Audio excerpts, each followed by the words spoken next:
There's been a lot of discussion over the past several years about whether or not an independent practice should consider an affiliation with a DSO or an OSO.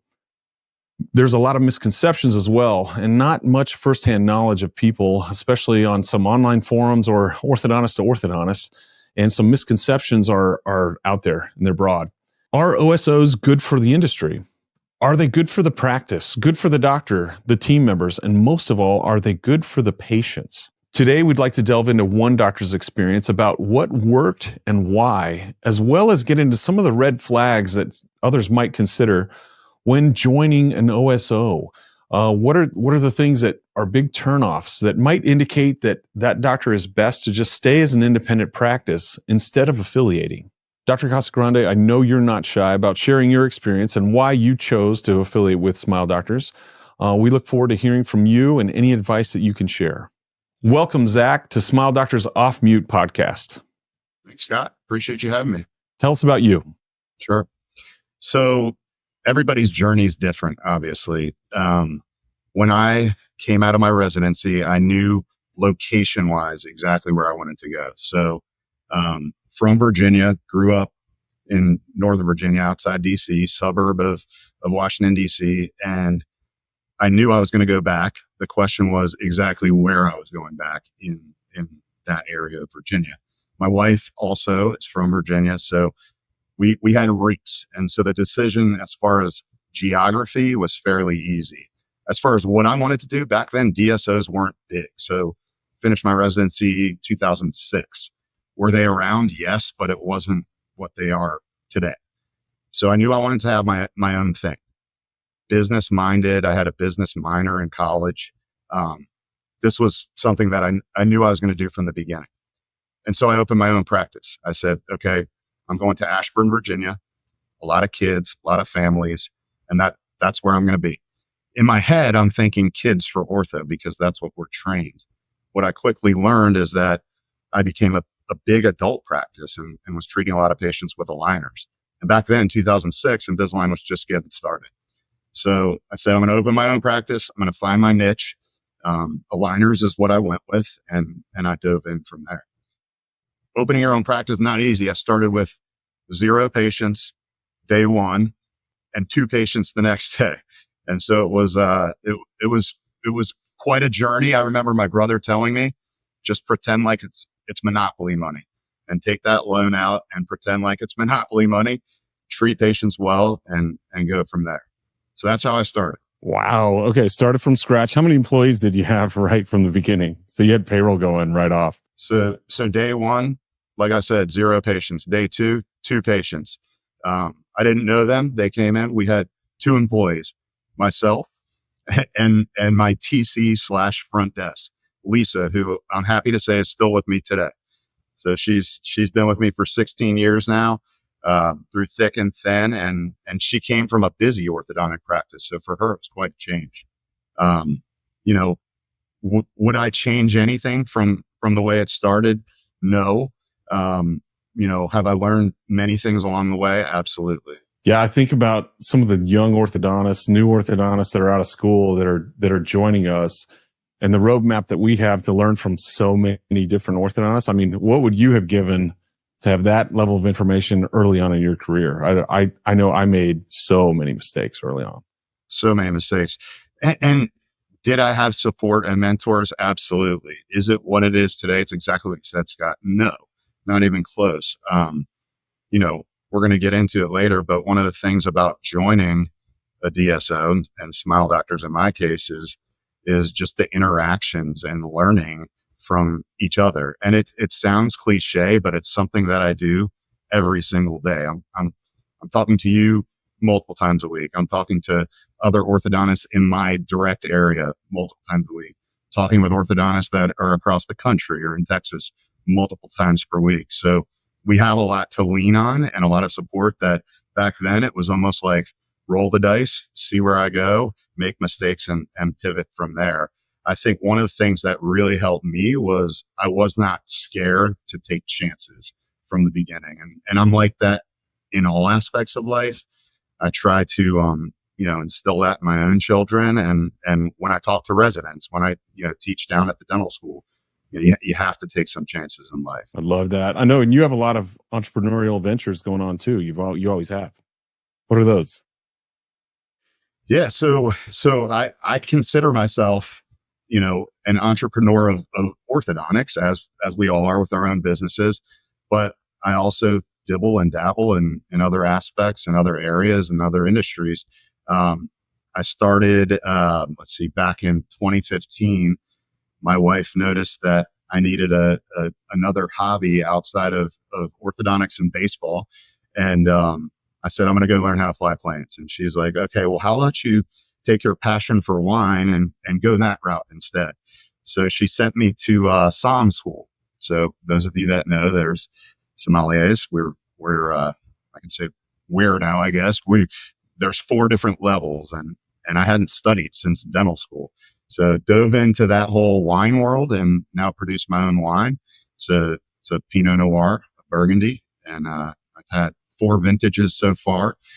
The part I like about it is it's a whole different world outside of what we're doing on a day-to-day basis in Smile Doctors and with orthodontics. And it's history, it's weather, it's wine, it's everything all in one. So it's been a fun journey. We parlay the wine off of my foundation for pediatric cancer, which is called the Envia Foundation. So we're able to sell it, raise money for pediatric cancer, and have a good time doing it. That is amazing. I didn't know the pediatric cancer tie-in. That's fantastic. I love that. Love the passion. I love that you listened to your wife so that you didn't get your license to fly dental killers. So yeah, I think that's way Exactly. way the doctor killers. Seriously, here's some tragic stories, and they're tragic. Let's see. So through that, you started in 2006, and then along the way, what changed? What made you begin to consider an OSO affiliation? Yeah, I'm glad you asked that. So had my own practice within 2 years. We all know what happened in 2008. The economy crashed. We really didn't see that big of an impact because we were a new growing practice. And being in the DC area, and I don't know if I'm, thinking about this the right way, but I just told myself we were slightly insulated in a good way. The government's there. We have a lot of patients that not only work for the government, but government contracting. So the area did not take the hit everybody else did, and we were growing rapidly. I think, within 3 years, we were probably the biggest practice in the area, seeing over 100 patients a day. And Scott, I know you know this, back then, we kind of bragged about, hey, I see this many patients a day. We're kind of gone reverse since then. We were seeing a lot of patients. We became, the Invisalign practice for the area. A lot of adult patients in a kid-centric area. So we were about 50-50 adults, kids in a very short period of time. My relationship with Invisalign was growing. So as a resident, I started dental school when Invisalign started. So 2000. Through my dental school time and then through my residency, Align was just getting used to what Align was doing. And so I had the opportunity to help Align grow, and Align helped me. I went to Align, and this must have been 2010, and I said, look, I want to set up a separate part of my office to be the Invisalign Center. We're doing the most volume in the area. We're doing, complex treatments. And back then, as you remember, no one really was doing complex treatments. We were cutting rubber band slits. We were adding buttons. We were doing full cases back then. They said, go for it. So the business mind, the entrepreneur mind, I'm thinking, okay, if we can come up with the Invisalign Center, use that branding and run with it, it benefits the patient. We're going to bring more patients in that are looking for non-wire and bracket treatment. We're going to benefit our practice. We're going to grow rapidly. We're going to have, the best team in the area. And then, it's good for Align as well. So we formed a relationship back then, and the leadership of Align has changed, but there's still a lot of people over at Align that I worked with back then that I still work with now. So we formed a great relationship, started an all adult section in the same location. of the practice. And really that's when things went from, 20, 30% growth in a new practice to really skyrocketing. And so, you know, the, the one thing I will say is back then I was on my own and I thought I could do everything on my own and no one could do it like I could do it as an orthodontist, as a business owner. And, I could talk about it now or we can get into it later, but there was that defining moment where I said, hey, look, I can't do this by myself. And the expansion of not only locations, but the expansion of just my practice in general really changed. That's awesome. I remember when we came out to visit you, you and I got about a half an hour in your truck as we were driving from one location to another. And it was phenomenal. It really is. Like, I got to see your heart, who you are as a person, how you think, how you valued your people, how you valued your patients and what you prioritized. And I knew right then, I'm like, okay, he's a fit. This is it. This is awesome.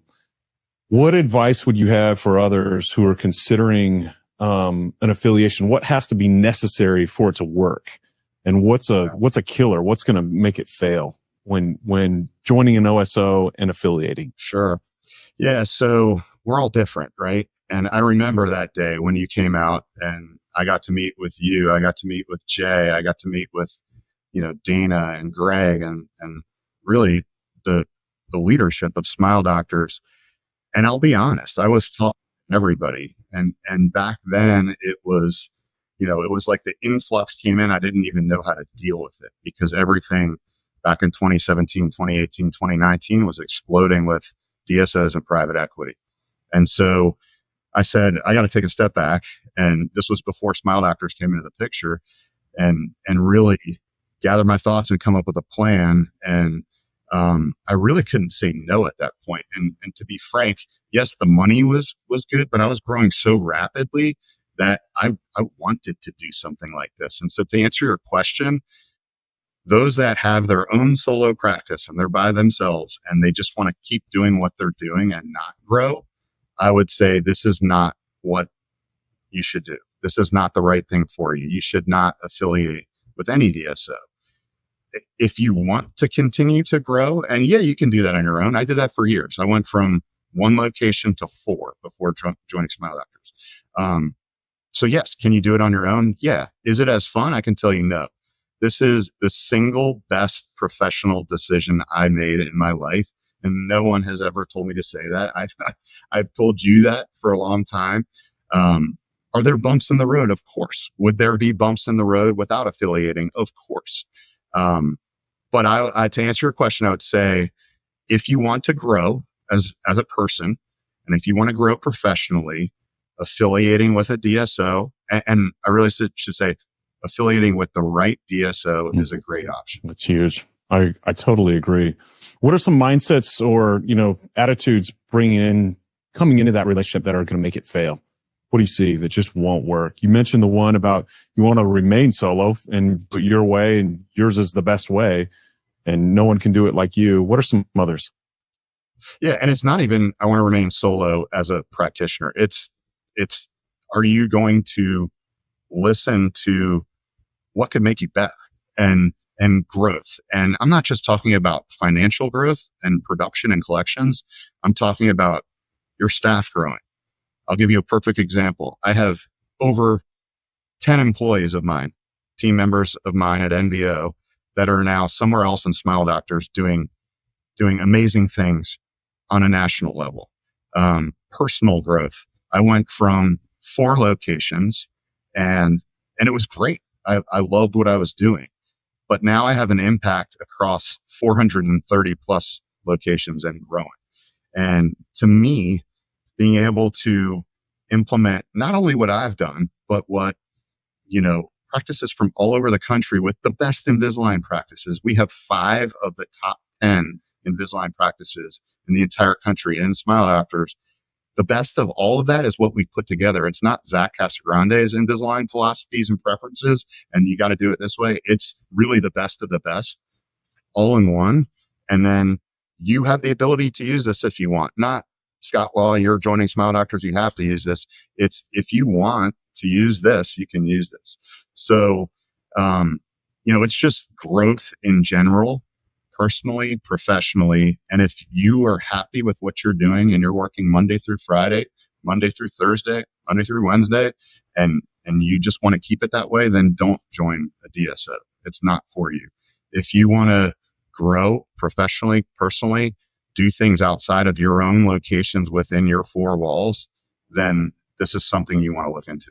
That was one of the things I was most impressed with about you. You came in, given that you're number one in the world as far as Invisalign cases go per practice. You're number one. I think you still are number one in the world, in the universe, whatever. It was pretty humbling for me to see how you came in and you said, how are things run? How are things done? What can I learn? And it was a time where we were like, let's standardize this process of Invisalign preferences.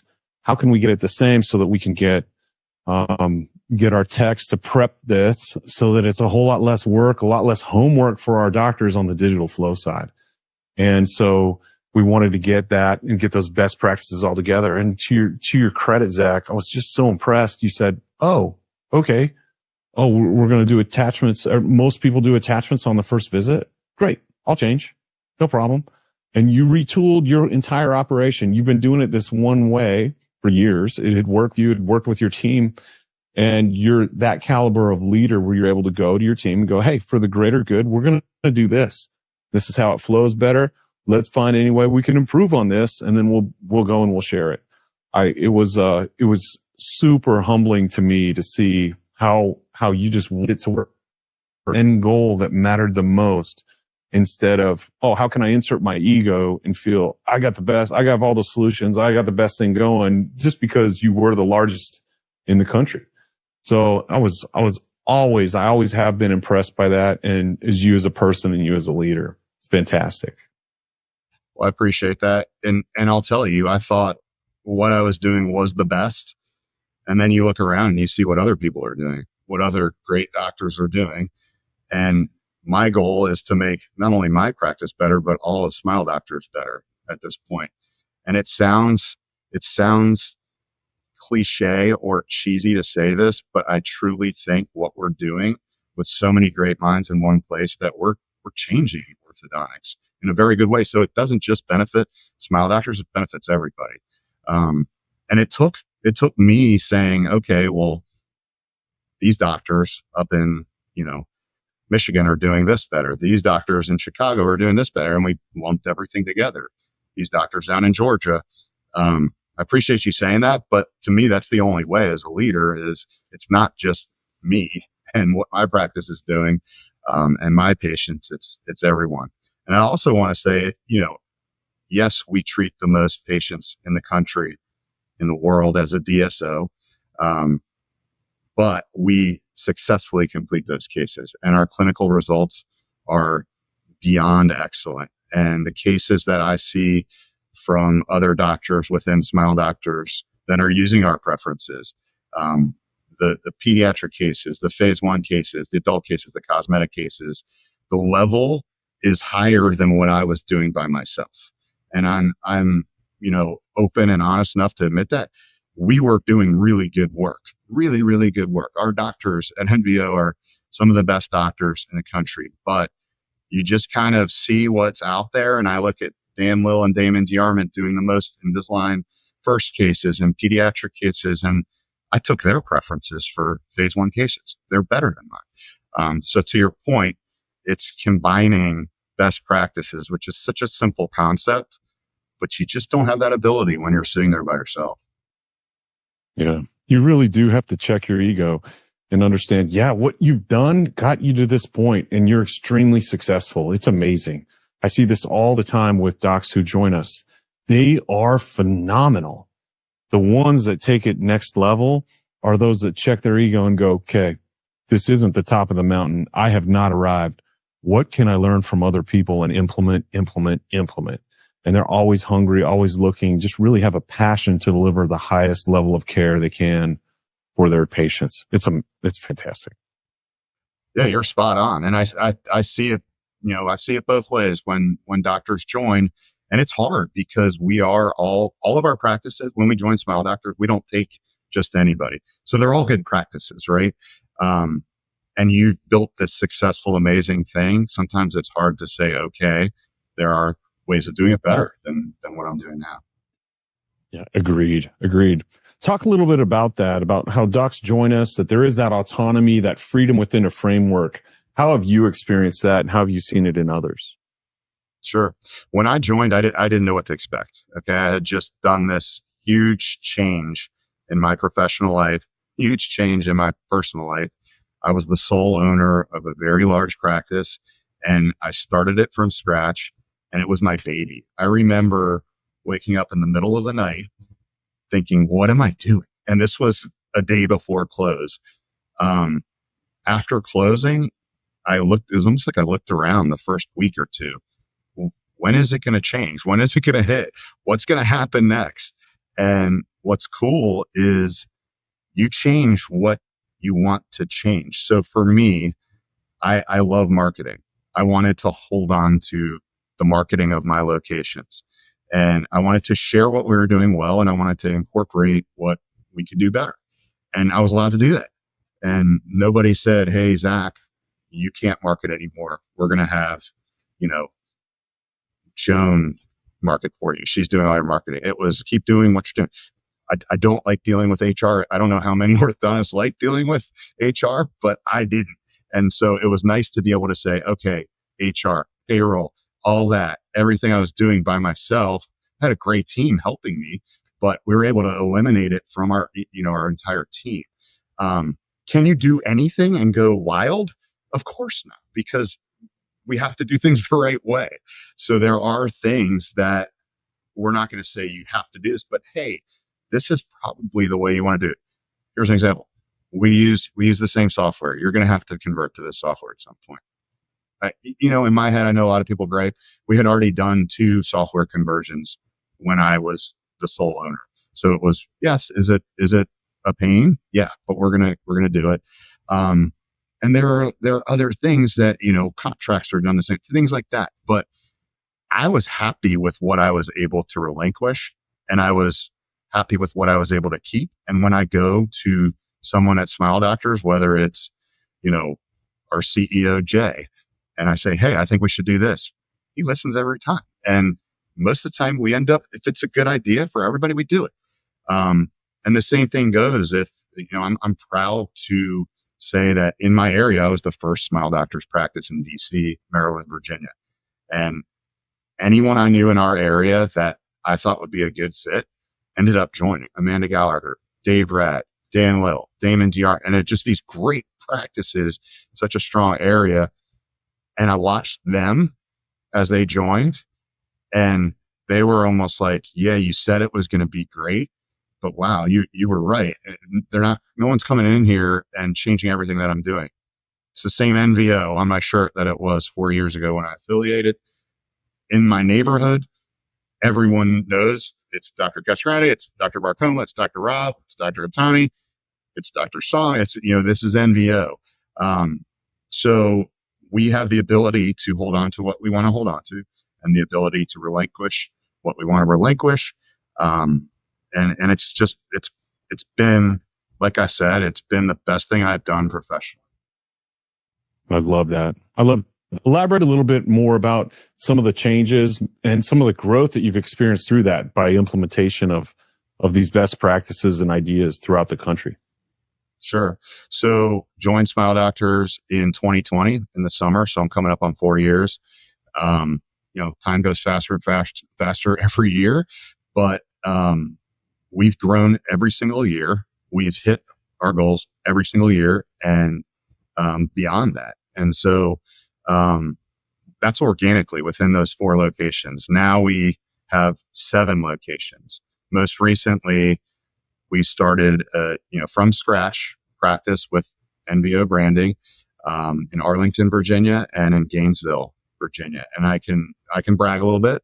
I'll say, and it's not because of me. This is because of my team and because of our marketing team and because of the support we have at Smile Doctors. But our Arlington location is going to be double the national average orthodontic practice in the first year, and Gainesville isn't far behind. So for me, the entrepreneur in me, the itch, and it happens. I mean, I'm not going to sit here and lie. You are no longer the sole owner of your practice. And so for me to be able to have ownership in those locations, it kind of rejuvenates me, because I'm always wanting to do something else. So I would say, since we joined Smile Doctors, we have almost doubled our total NVO locations, not just in numbers, but production wise, collections wise.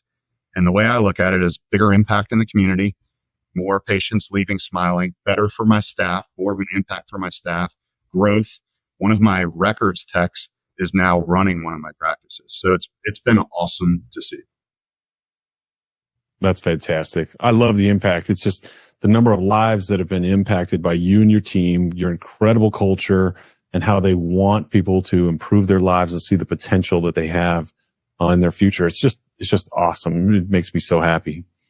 One of the things you brought to Smile Doctors, among your relationship with Align, which I'd love for you to talk about, you also brought Smile Express and that whole concept. Go into that a little bit about what it is and how you saw a niche for that. Yeah. So, I mean, everybody that's listening knows what do-it-yourself aligners are, right? And we've seen the downfall, which has been great. And I would love to say that we've been a part of the downfall of people doing orthodontics by themselves without an orthodontist, without records, without real aligners, a real brand of aligners. And so back in 2017, when this was getting big, I sat my doctors down, and Dr. Barcoma and Dr. Rob, who are still with me, can tell you, I said, this is what we're going to do. We're going to do a supervised type of at-home treatment for patients that would have gone with a different type of do-it-yourself system. And that's exactly what we did. And I saw Dr. Barcoma and Rob's eyes get this big.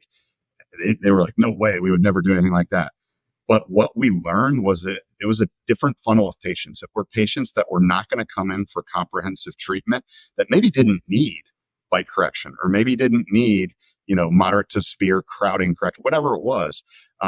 They came in and they were coming from different avenues that we were marketing to, and they were seeing us supervised by an orthodontist, and we'd send them a kit at home. We'd make it look cool, the whole unboxing thing with marketing and cool packaging, things like that. So we saw growth and no cannibalization of our current practice when we did that. So we were still growing organically, and then we spiked. And people didn't like it. The orthodontic community didn't like it in the DC area. And, that's fine. You're not going to like everything that I do. You're not going to like everything that Scott Law does. But we were helping patients gain results, and we were doing it in a safe manner. And if they ever wanted to upgrade to full treatment, they upgraded to full treatment. And we were seeing happy patients with awesome results, similar to how you do whatever you want to call it, abbreviated or mild treatments or whatever, where you don't do full treatment. All this is that. But we do have a secret, and I can't say it on here. There's different ways of moving the teeth when you don't have attachments. And when you're in Smile Doctors, you can use these preferences and techniques and tips. And so we were able to develop a product and a process called Smile Express. And then when I affiliated with Smile Doctors, we moved it over, and our creative team has taken it from a 5 to a 10 as far as looks, branding, and where we're going with it. And we have the number one, whatever you want to call it, do-it-yourself type of treatment that's now safe and has really exploded. Even over the last year, our team at Smile Doctors has done a fantastic job, bringing it out, rolling it out to our doctors, rolling it out to our new doctors. And it's been exciting to see the products taken off. Totally agree. I think it's one of the things that we learn from. It's just like the existence of Smile Doctors. We learn from past mistakes that people made when trying to scale something. So whether that was corporate orthodontics in the past and how it fell out of favor for whatever reason with market shifts, or however that was with doctor structures, we learned. We're doing it different now. Same with Smile Express. We learned the lessons that some of those who are no longer in business, what they did. And so happy to see that we're able to provide care to patients in this way. I often pose this question to doctors: where would we be if Smile Direct Club did amazing work? Where would we be as an industry? And it's scary to think where we would be. The patients wanted it. There was millions and millions of patients who wanted that care, and the market share there is huge. There's billions and billions of dollars there that frankly these companies see. And so someone's going to do it. It's my belief that orthodontists need to control orthodontics. We are the most qualified. We're the best to do it and understand the limitations of the care that recommended. And so we need to recommend and provide the care that the patients need and no more and no less. And so it's in that way. It's like, what do the patients need? What do they want? Where do the goals align? And how can we meet them where they're at to get the smile that they desire, all while playing within the state dental laws that are in place. We want to provide the highest level of service that we can to these patients. And so I'm thrilled with what we're doing and seeing these smiles as a result. And some people don't understand that, Scott. The market share is almost the same as the orthodontic market in whole. Like it's very close. They're both huge, and these people are going to go do something one way or another. Like you said, it's good to be able to safely treat these patients and be supervised by an orthodontist. Totally agree. How has your career changed? What does your future look like as an orthodontist in your career since affiliating? Yeah, I mean, like I said, I wouldn't have been able to obtain the growth personally nor professionally if I had not affiliated with Smile Doctors.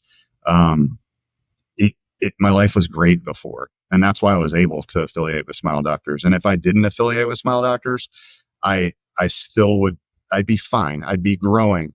But I look back and sometimes I look at practices that are on their own, private practices, and I say, I know this doctor is a phenomenal doctor and has a phenomenal practice. But I also know in my head how much better things could be for that person, personally and professionally, if they just gave it a shot. And I hate calling it's not. I never let my team or anyone call it corporate dentistry. It's not. We're part of a large network of orthodontic practice in the country. And, the growth that I've been able to achieve personally, like I said before, I'm able to have an influence on 430 locations across the country and thousands of team members. It was great before, but it was 4 locations and 70 team members or whatever it was at the time.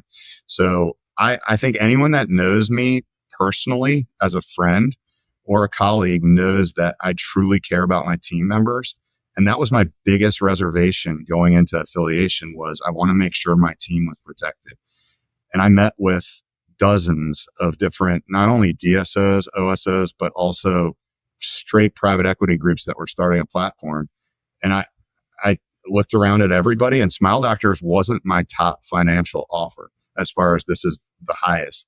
It was when you came into town with the leadership team, I knew right away that was the fit for me. And is it a fit for everyone? No, definitely not. But for me, it was the group of leaders that was right there that I knew I would be able to continue my growth. Everybody has a coach, right? Tiger Woods has a coach. And yes, I was confident in my practice, and truly I thought I was the best, and nothing I could do is wrong. And I quickly was humbled by numbers I saw that were really amazing, and doctors and treatments and everything. It's totally different. And really the way we're treating patients now compared to 4 years ago has changed in orthodontics in general. But I wouldn't have implemented, I could think of 5 things off the top of my head unless I was part of this organization. That's great. I'd love to hear, you mentioned your team, the growth within your team. Tell me what's different for your associate doctors who joined you as an associate and how their life is different now that maybe it wouldn't have been like if you'd remained independent? Yeah. So all of my associate doctors that were a part of NBO when I affiliated are still with NBO. And I encourage, when I talk to doctors about joining, I encourage them to talk to my associate doctors and have their associates talk to my associate doctors. So I wanted to take care of my associate doctors as well when we were going through this transition. So we met and I said, this is what I'm doing. I would love for you to be a part of it. And there's a lot of benefits, not just as far as, money, but there are big time equity benefits and life benefits and personal benefits and opportunities for these other associate younger doctors to grow professionally as well. I could talk about all of my associate doctors. They're incredible. They're better orthodontists clinically than me, and they're great people. And I think all of them would tell you how happy they are now, because I believe we're the only OSO that has been able to have a transaction since I joined, at least in 2020, and they loved that.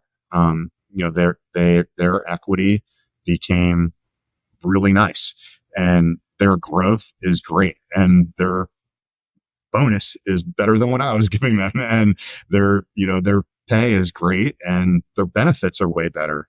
And as a business owner, and I have multiple different types of businesses, but my orthodontic business itself was a business that provided healthcare. Well, it wasn't nearly as good as what we have at Smile Doctors, so they're appreciative of that. And again, it's talking to them. We're an open book. Everybody wants to know about secrets. There's really no secrets other than treatment preferences, which I won't tell you, but we're an open book. I mean, you could talk to any of my doctors at any time. They're all very nice people, and they'll tell you the same thing I'm telling you. That's great. Yep, I agree. You have incredible people working with you, and your doctors are second to none. It's awesome. In working with Align and other vendors, we have unique relationships with them because of our size, and there's big advantages. Talk a little bit about that, your relationship with Align, and how you bridge that with us, and for us to become the number one overall, the number one Invisalign provider in the world. Yeah. So, I mean, you came to me and Greg said the same thing, and Dana and Jay, you're like, look, we're going to hand over the Invisalign program to you. And I was honored, but I knew I was going to do a good job with it. And I think at the time we were 10% or 14% Invisalign. Greg Goggins was doing everything by himself. I have no idea how he did everything he did and had taken it to a great position, but he's involved with our affiliations. He really didn't have time to do it. And you guys were like, Zach, run with it. And I was like, well, here's my ideas. Here's my relationships. I have a great relationship with Joe Hogan, CEO, Simon Beard, who runs the world, Matt Miller, who runs North America. I could keep going on and on and on. But I also work with other aligner companies, and it goes two ways. So we provide a lot for Align. We give them ideas, and we show them what we're able to do with their product. And I'm very happy to say we're the number one provider nationally, all over the world, as far as an organization. We're a single orthodontic practice of 430 plus locations.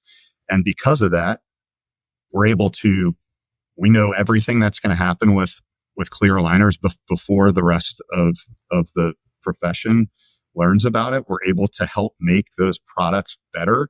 I mean, look at what Invisalign did, 20 years ago compared to what it can do now. I think everyone can is in agreement. It works, right? It works, and at times better than fixed works. And so we have this awesome relationship where we learn from them and they learn from us. And in turn, we're able to help more patients, and we're able to do it in a faster treatment, safer treatment, and get a better result than we were 5 years ago. So I professionally, to be a part of that, that's what really hits home for me, is that I'm able to have an impact on all the doctors in Smile Doctors, doctors outside of Smile Doctors, team members, and then the number one most important thing is the patient. So we're providing better patient care, period. Love that. Thank you, Zach. I got to tell you, I'm just inspired by you. I appreciate your influence on me, on our organization, and on thousands, hundreds of thousands of patients a year because of the skills that you bring and how you make everyone's life easier. The patients, ours as providers, and the entire team. I love our conversations. I love speaking with you. It's a fantastic thing. You're a fantastic father and husband. And again, thank you for your influence on my life and so many. Thank you. I feel the same way. I want to close with find the right DSO and the right people, because the people in my organization they're good people and they care about the patients. They care about the team. And Scott, we talk to each other all the time. You truly do. Greg truly does. Dana truly does. And, Jay, our CEO, truly cares. In the end, it's about the team and the patients. And not every DSO is like that. Not every person is like that. We all know that. But that would be my number one piece of advice, is to find the right link and the right combination and the right fit in general. That's great. Great counsel. All right. Thanks, Zach. Thanks so much for having me, Scott. Appreciate it, man.